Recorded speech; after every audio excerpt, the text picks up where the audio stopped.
Coming to a U.S. high school from China, the unfamiliarity of language made me a quiet boy.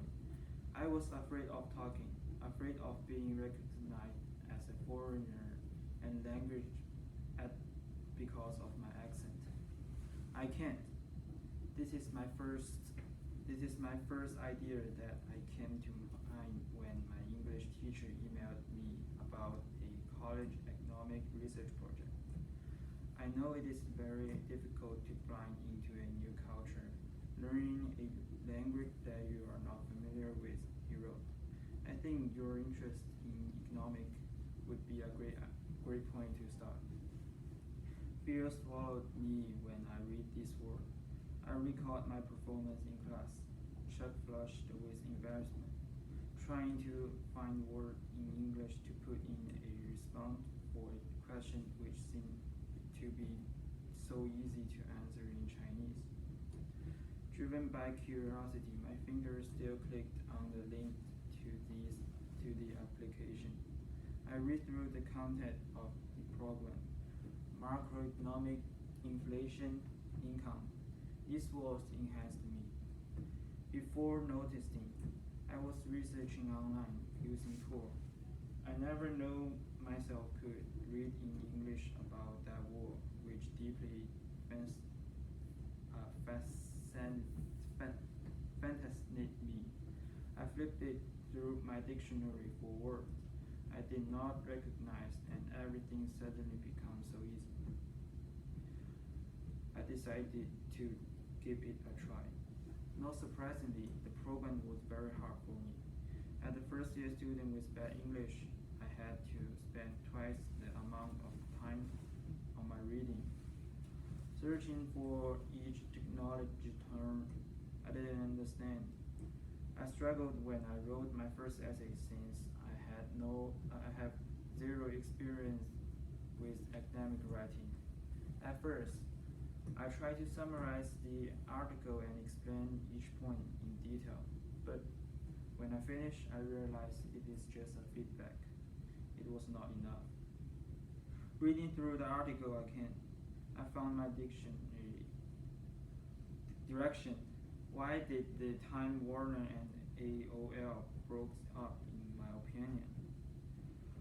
From the perspective of the management, it can be attributed to the conflict of corporate culture. From the perspective of economic issue, that integration does not eliminate the opportunity behavior afterward. Then I read through the example of academic writing, figuring out the structure of the essay and the logic connection between the paragraphs. Eventually, I finished my essay. Although it was not so many fancy words and difficult sentences, it was still a formal essay. As if as I proudly present it to my professor, he smiled as he acknowledged my work. You have interesting idea, and all you have to do is speak up about them, he told me. He was right. English was never biggest obstacle. The mountain that I had to cross was myself, my own fear of walking out of my comfort zone. Go back to my English class. I raised my hand for the first time to the surprise of the class, using all simple words and maybe problematic grammar. I answered my first question without stumbling. Great job. My English teacher whispered to me after class. I flushed, this time not out of embarrassment, but of delight of being recognized.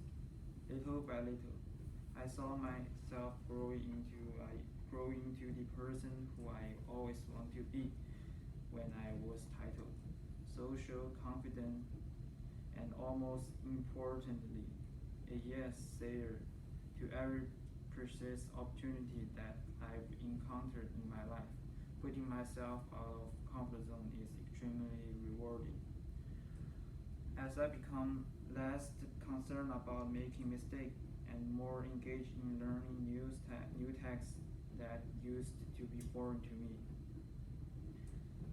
Never have I thought that I would perform short dramas on stage at my school Christmas party in a foreign language, and played trombone with tremendous enthusiasm and imagination.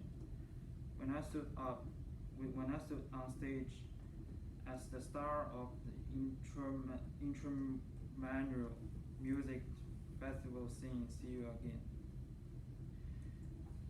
an image of an old self 4 age ago all of a sudden vividly flashed through my mind. That's old me, feeling embarrassed and shy at the time, had transformed in a young adult with a confident smile and unstoppable attitude to taking on a new advantage. I giggled, feeling ridiculous of myself. The sentence "I can" had become my interdict. I thanked for this precious obstacle, knowing that I can do everything if I put my mind into it, and every time a bit more prepared for every up and down in my life that is yet to come.